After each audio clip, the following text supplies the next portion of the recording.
Towers of Doom. But as we get into Infernal Shrines very soon, what picks are we anticipating? What are we looking out for in the draft? I wouldn't mind seeing a little bit more variety from Sonic himself, but also I'm looking for those mages. For me in particular, Gul'dan. I want to see if Fnatic wants to pull that out, if they can make sure to get in a composition where Maiev is not in the opposing team. Because a Gul'dan playing against Maiev, insanely hard. But if we can get those mages coming in, Gul'dan, great for Fnatic, great for Melee, allows them to clear out and get those shrines set up. That is true. I feel like pretty much every single mage has a spot on this map. I mean, the mage that we see the most of, Li Ming, right? I think this is her worst map, but for all the other mages, Gul'dan, Kael'thas, Jaina, I mean, I guess Kel'Thuz's odd, it isn't good, but those other three, because they have really good wave clear, it is really strong on this map. Michael, I know some KTZ mates that will say that you can play that hero anywhere, so... I mean, it's true, if you hit your careful, man. You don't want to get chat angry yet. That's all I'm saying. The one thing I enjoy about Kel'Thuz on this map is that he does provide a bit more threat potential to a Punisher, which generally feels like it kind of struggles in that, right? Like, it's so hard to siege into. But Blaze is going to be taken off the table here for Tempo Storm. Fnatic, are you going to rid of Maiev? No. Wow. Furion's going to be the ban, so I assume we're going to see the first pick Maiev for Tempo.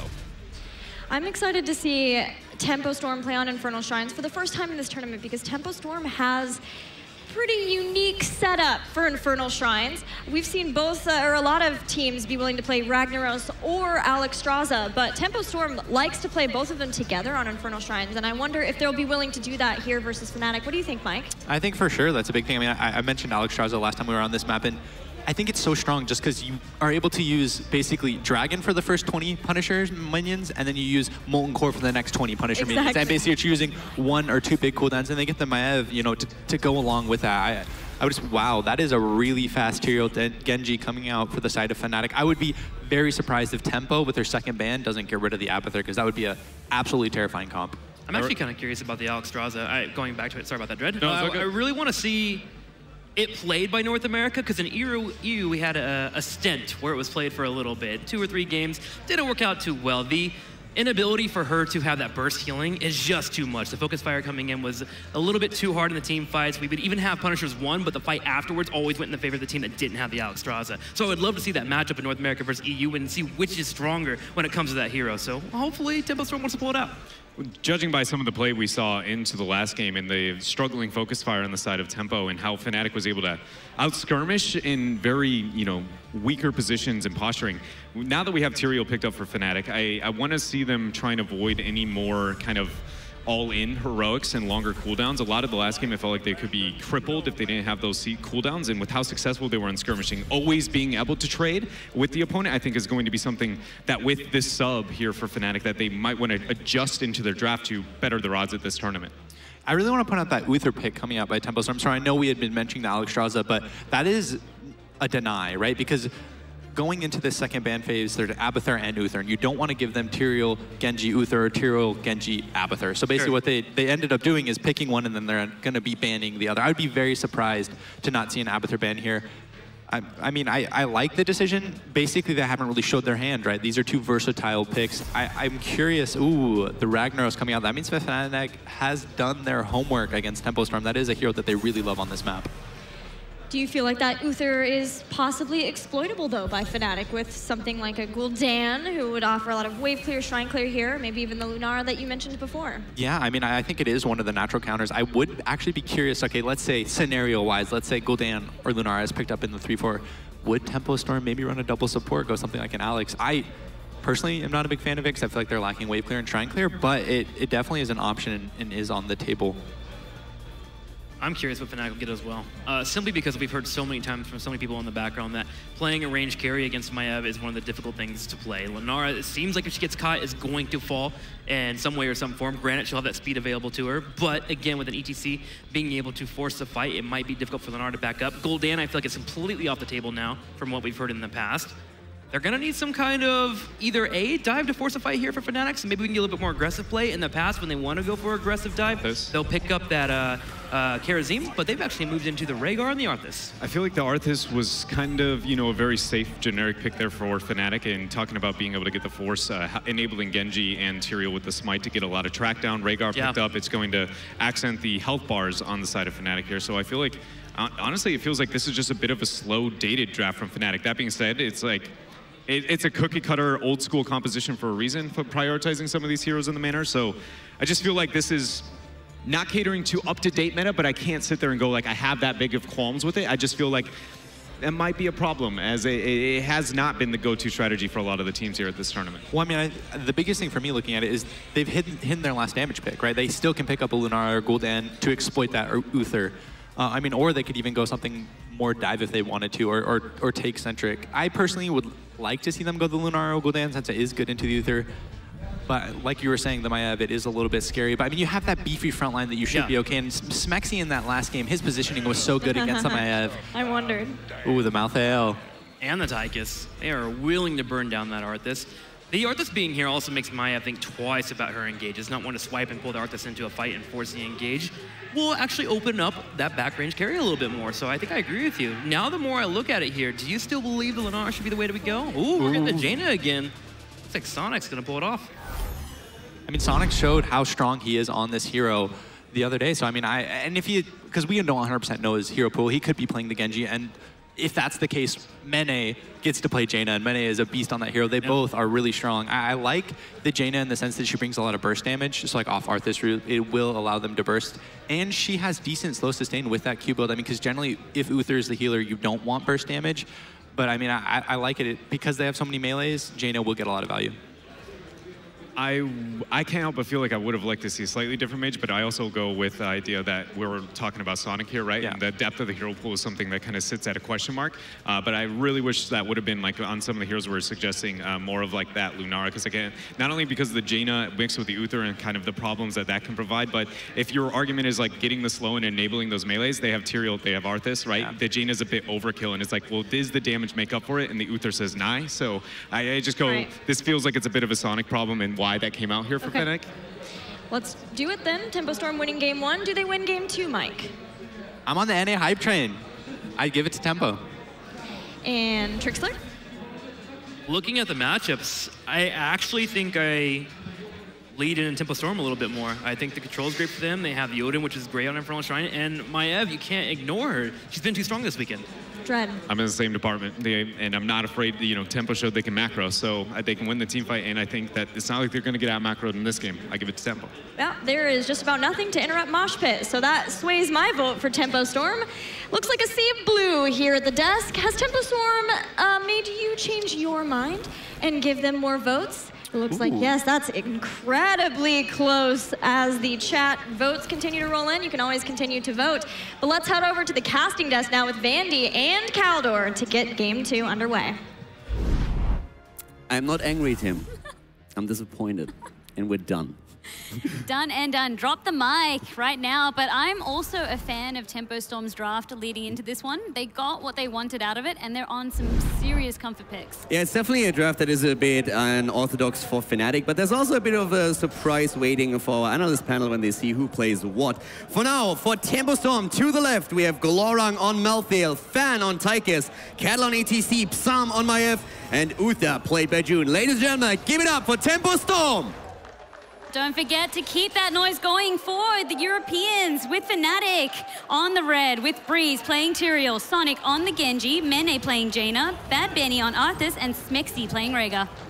So we have once again a mage for Mene playing Jaina here and putting Sonic on Genji. So the sub player that came in as Quarknix, the team captain, fell ill, is now trying to show us his Genji skills and going for the sneaky ninja. Tempo Storm has played a fantastic first game. They are in the lead, and now we're going to find out if they can make that a 2-0 lead over Fnatic. Can they cement it? I love the way Tempo Storm were playing last game. And, well, until things kind of breeze happened, I guess, with that Diablo. But in terms of that, they understood the, I guess, strength of their draft by exposing that sort of early game that they had and that pressure, I guess, offered by the Abathur. It was so nice to see them take advantage of it. Very, very smart. Yeah, it's really interesting also during the draft to see that Maiev once again went through. So Fnatic not really respecting her at this point. And they even had an opportunity to pick her in the last game and did not do that, which is interesting considering how much of an impact Mene had in the previous games yesterday. Well, yeah, I mean, I was surprised that Mene picked the Jaina. We were discussing, I was thinking it might be Sonic. He played such a great Jaina game yesterday that I figured he'd do it again. But you were saying, no, Mene wants the Jaina. He has played it in the past, yes, but I just figured we still, as all the casters, as all of the analyst desks were saying, we still don't know the depth of Sonic's hero pool currently. Nice invade here, by the way, at the camp, and now maybe even a kill for Tempo Storm as they are moving in, and they catch Breeze. He goes down. The attempt to go for the counter kill by Fnatic. Fan is low, and he might fall, and indeed he does. Tychus is eliminated, and Cattle slides out at the last moment. But at the end of the day, the camp's still stolen away by Tempo Storm, so a net gain for them. A net gain, and as you said, it was nice of Fnatic to at least get a kill for their troubles. So they can clear out that early camp. There's not really going to be a lot of push potential, especially after that team fight, everyone needing to recover and heal. You know, one of the interesting things about Sonic, by the way, is also that apparently he doesn't even watch a lot of competitive play. So he's, of course, very well versed when it comes to Hero League. He's the #1 Grandmaster in Europe. But when he came in, the one thing that really made him found especially a little bit funny is he didn't know anybody. So at some point, JPL from Dignitas, he walks over with a bit of a swag and said, "So you're the new guy, right?" And Sonic says like, "Oh yeah, hi, nice to meet you. Who are you?" and JPL just stood there while the rest of Fnatic was just absolutely cracking up because Sonic had no idea. That's pretty good. I mean, it does happen, and I mean, I myself have been sort of mistaken where people are like, "Oh, you know, I'm this person." I was like, "You look so different from the picture on the screen of the TV of you." Sometimes, you know, real life is a bit different, but in terms of that, it's not hampering, I guess, his abilities. We've all praised Sonic on being able to come in at such short notice and play to this level. Yeah, and he really did a great job already on the solo lane at the top, as we could see a bit earlier against Glorang here. But as you already said, he came in on Friday as the tournament was already running and came in very late to play with Fnatic here, and so far he's done a great job. But it was not enough to take Tempo Storm down on map 1. Maybe with the draft that they're showcasing here, going full Team Frost with Jaina and Arthas, they have a chance to turn things around. But of course, there's always Glorang to consider with his Medivh, with his Malthael, but this time he's in a bit of trouble. A 1 versus 4, not even Glorang can win this one. He's bitten off more than he can chew, and there's nowhere to really escape with the Wraith Strike because you don't have the minions to jump away with. He just awkwardly tried to do a juke, but he was not going to go anywhere. And I mean, I like that you were touching on the Team Frost. What does that sort of entail? I mean, we know that Tempo Storm, they really do favor that melee-centric comp, even sometimes having full melee compositions. What's the best way of shutting that down? You draft a lot of CC that can slow that down in Kite. And that's exactly what Fnatic is going to try and do here, as they already attempt to take control of the Shrine. Now we have Tychus to consider. He has his level 4 now, which means that with the bigger they are, he can chunk down the front line, especially Arthas in this setup that Fnatic is running. So something that Benny has to be aware of. Yeah, you just can't let him sit there and take free shots on you because you will get absolutely shredded. Similar to how he's doing onto Benny right now. Yeah, nice move also by Catalyst. He was trying to go in, but barely missed the stun on the slide. Now Psalm finds himself slowed and damaged. Benny about to jump out, but Tempo Storm is definitely taking a bit of a punching here. Sonic moves in once again. Deflect just barely coming out. Cattle low, Glorang low, but Fnatic also has to back off and tap at the well. I mean, one thing as well we were questioning was that there was a Dahaka available, and we were like, will Tempo Storm pick it up? And we didn't see that really being prioritized by them. Cattle in trouble, and here comes once again the Blizzard, and now ETC is down. That's the first kill, but the counter kill happens as Tyrell falls too, but the trade value against Plum, and he survives! Maiev moves away. We have still the additional death of Glorang on Malthael, but how did Maiev get out of this one? I mean, the damage was done, though. With Maiev, I guess, not falling, it just stems a little bit of the damages. They were able to cut their losses a bit short, but Fnatic secures his first objective. Fnatic gets the first Punisher here, and now they can, of course, try and get some extra value. Also, when we're talking about Malthael, this is a very North American build that we're currently seeing here from Glorang. Very different from what Europe, for example, is playing. On a Pale Horse as the level 1 talent, then with a Die Alone and Massacre on level 7. But especially on a Pale Horse is something that North America is highly prioritizing.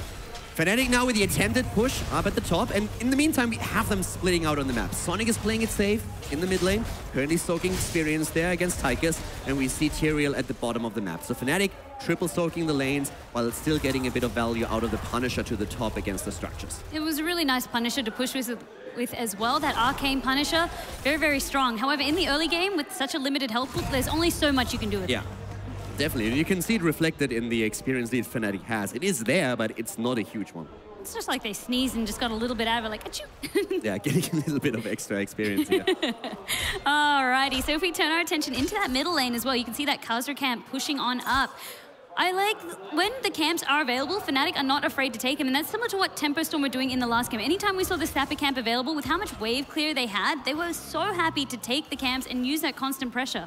Yeah, one of the things that also, besides the macro game that Tempo Storm plays here, as you mentioned it, is interesting to me later on is once we have the level 10 abilities. Because as our panel was already talking about, we have that mosh pit with very little interrupt potential. We have Malthael then coming in.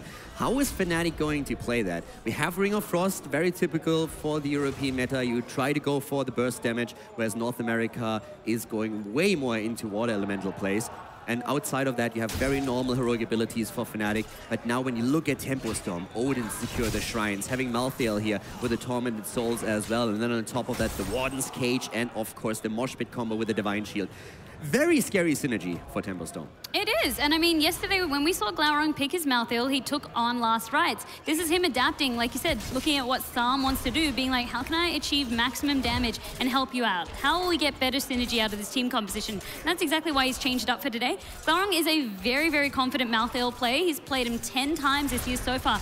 And I guess he's, the leader in terms of just knowing that hero's limits because he just played so much of him.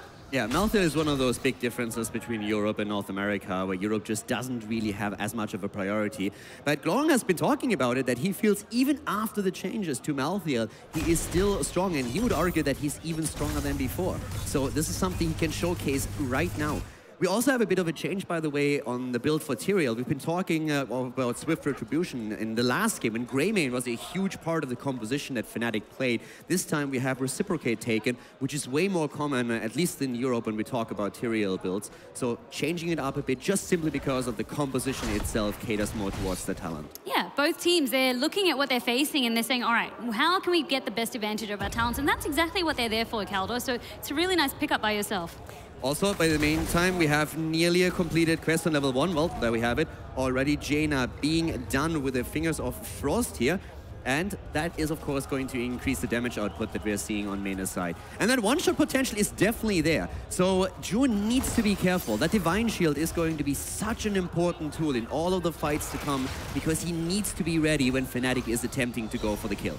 Well, there's so many ways he can use it as well. He can make the Holy Cow, making the Mosh Pit pretty much uninterruptible, sorry, as well as same with the Tormented Souls to make sure that all the damage isn't really coming on out. But they do have that Sanctification ready to go as well, which negates so much of the wombo. Catalyst already there. Here comes the ring, and they're going for it, but the Divine Shield comes out, and the Mosh Pit follows. The death of Cattle would make this a 1 versus 1, but already the double kill against Fnatic. Tyrael Explosion, not getting any value, but at least ETC fell. It's not going to be enough for Fnatic, though. They're down to 3 heroes, and Tempo Storm is still in full control of the shrine.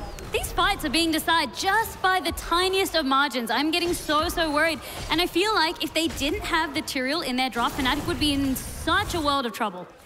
Yeah, at this point, also another point, not only Tyrael here. Tyrael did never get Sanctification off, which is another big issue here. And that is one of those game-changing ults that you can have in these fights to somehow turn them around. But with Sanct not going through, with Ancestral not being there in time, all of a sudden you could see them struggle. The first kill came in, and it comes down to that combo of Divine Shield and Mosh Pit that just was absolutely on point to save ETC from dying. Yeah, that lockup that they had, like I said, it really gave Tempo Storm the advantage in that team fight. But the fact that Sanctification wasn't used and Fnatic had such a close fight, that's what worries me. Yeah, it's definitely when everything hits, Fnatic has their chances to get kills here, especially if that one-shot potential through Jaina finds the kill. But at this point, Tempo Storm has taken the lead. They're nearly a level ahead. They're a bit behind in kills, but at the end of the game, it's not about how many kills you got, it's about how many structures and how many cores you took down. So let's see if Fnatic can bring this back, as Tempo Storm is once again trying to acquire macro control through the camps. Cattle trying to force them off this camp here. Ring of Frost does go out, does connect, sorry, but no follow-up. Sanct is in there, and they're trying to fight. Tempo doesn't have heroics. Ancestral comes through. Here comes once again Odin, and we see the attempt to go for the fight, but Divine Shield is back just in time to save Cattle. ETC a bit low, but we see Fnatic move out, and Tempo Storm, they steal the camp. Forcing Fnatic off that. Sonic almost lost his life there as well. That would have then given them even more pressure to push in with this Khazra camp. Well, you can already see Glaurung getting busy using On a Pale Horse to push out the lanes, almost like a Dahaka would.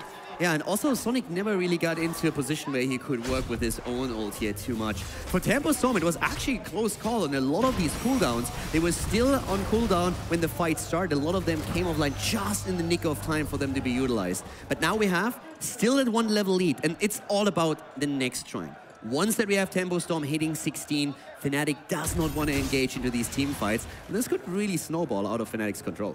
We've seen Tempo Storm in that last game when they did have a little bit of that lead. They managed to then expand it a little bit more. So even if they did have a little bit of a slip up, they had that cushion that I was saying to fall back on. That's what they're trying to do here. And level 16 will do exactly that. Fnatic will then be forced to play quite passively until they get 16 of their own. So their best chance is to take a fight before that all-important 16 is unlocked. Definitely. And in the meantime, while the teams are looking for the experience, they're of course also looking to complete these quest talents. Big power spikes that we have for the teams. Proc is on 16 out of 20 stacks on the side of Cattle. And we have Mena another 3,000, 4,000 actually, hit damage points away from getting his own ice block here. Whereas with Arthas, we're still waiting for him to complete the Frost Present. He has the 11 stacks, so he already gets the first 2 quest rewards, but still waits for the final one. And Frozen Waste is currently sitting at 97 out of 150 stacks. But Fnatic is not going to have that ready for the next big fight here. And Tempo Storm is about to hit that 16. And now the question remains, will Fnatic be able to get the experience in time to fight for the Punisher? Is that just Glaurung dancing by the tower? Is that what we just saw? Yeah. Malthael just... I mean, he needs to be safe. They don't have vision, so there's still Fnatic trying to hide vision, and Glaurung knows that he could be taken down here. But I like this move a lot by Fnatic right now, because they know that they can at least get a little bit of structural damage in, and if they take the fort down, they would also close the experience gap enough. And so far, Tempo Storm really hasn't made that move for the Shrine because it's just now activating. So Fnatic is actually getting a lot of XP here and will be able to contest it if they want to. Yep, Fnatic, this was, I guess, the advantage that they wanted, putting that pressure onto Glaurung in that top lane. I mean, I was laughing because the camera was on him, but there was really intent behind that. He wanted to play safe. Now he can take the camp of his own, so that Shaman camp will be pushing on down. This now, however, means that he needs to rotate in time for this team fight. Yeah, Glaurung isn't here yet and is now about to come in, but Fnatic is starting to take a few of these stacks away from Tempo Storm, and we're waiting for the combos again. Here comes Benny, going for the ghouls, and the Odin is popped on the side of Tempo Storm. As is the Tormented Souls, looking to see if he can get some value out of it. Being forced out of this fight, they cannot collapse just yet. Benny, the ring comes in. Sanctification, misclick here, used in the backline. And we have Fnatic going in, but Genji is already dead. And Jaina completing the quest. Is that going to be enough? Uther falls. Is he the only one, though? The kill on the Fnatic side as we have Genji and Jaina both fall. And Tempo keeps their heroes alive for now. Even some surviving, but probably not surviving the explosion of Tyrael, and indeed he does. Lol jokes, Warden was up is what he's saying. See you later. Breeze with a mistake here. He actually used Sanctification in the backline. The idea there was to jump in with Eldrunes, then use Sanctification, and that would have allowed Genji to just absolutely slice away. And Genji dying this early without doing enough damage allowed Tempo Storm to survive here, and you could see how close it was. But this is the second time now that Sanctification hasn't hit properly. It is the second big time that Fnatic loses. They can't afford any more of these plays or they're going to lose game number 2. You pretty much summarized it in a nutshell, right? So much of the play, and depending on that team fight success, is on Sanctification, so you cannot afford to misclick it. And Breeze, I feel like he'd just be disappointed in himself for just dropping it so early. It was just a matter of, I guess, the positioning as well as the timing of it, right? It's a problem. I mean, there are a lot of interrupts available against it, so he wants to make sure that he has it really frame perfect so that it can't be interrupted, but it's really difficult. And now Tempo Storm, they are moving in, they have the 2-level lead and they want the keep here and they're likely to get it, but Fnatic is still fighting back. Once again, the ring is in. Not enough damage yet on ETC, and once again, Odin is popped. Tempo Storm, if they get kills here, they might go for game. There was a great cleanse there as well by Jun to make sure that they could still keep powering on, but the cleanse of their own goes on to Bad Benny. That Punisher's still healthy. They've gotten the keep. That's what they were looking for. However, Fnatic, they're seeing if these guys want to overstay, because then they could get an advantage out of it. Fnatic is really trying to force a fight here, and Tempo Storm is playing it smart, and I really like the way they are making these calls now. They were tempted to go for core here. They are half level away from 20. The Punisher is still pushing in, and they get the keep. Fnatic even losing points on the core right now, but Tempo Storm says, boys, let's play this safe. You have a 2-level advantage here. All we have to do is back off now, get 20, and then control the map again. We can try to backdoor at any point. We can try to go for the next Punisher. So very smart play by Tempo Storm. They just don't want to throw away their lead, and they know how easy that can be done. And Fnatic was sensing that as well. Just also posturing, saying that we're not going to let you end the game. If you try to overstay, we're happy to take the fight. You don't have 20 yet. I also think that Fnatic didn't realize how much damage that Punisher would do to the core. Yeah, sacrificing 35 points is pretty rough. And at this point, Fnatic just can't afford to lose another battle.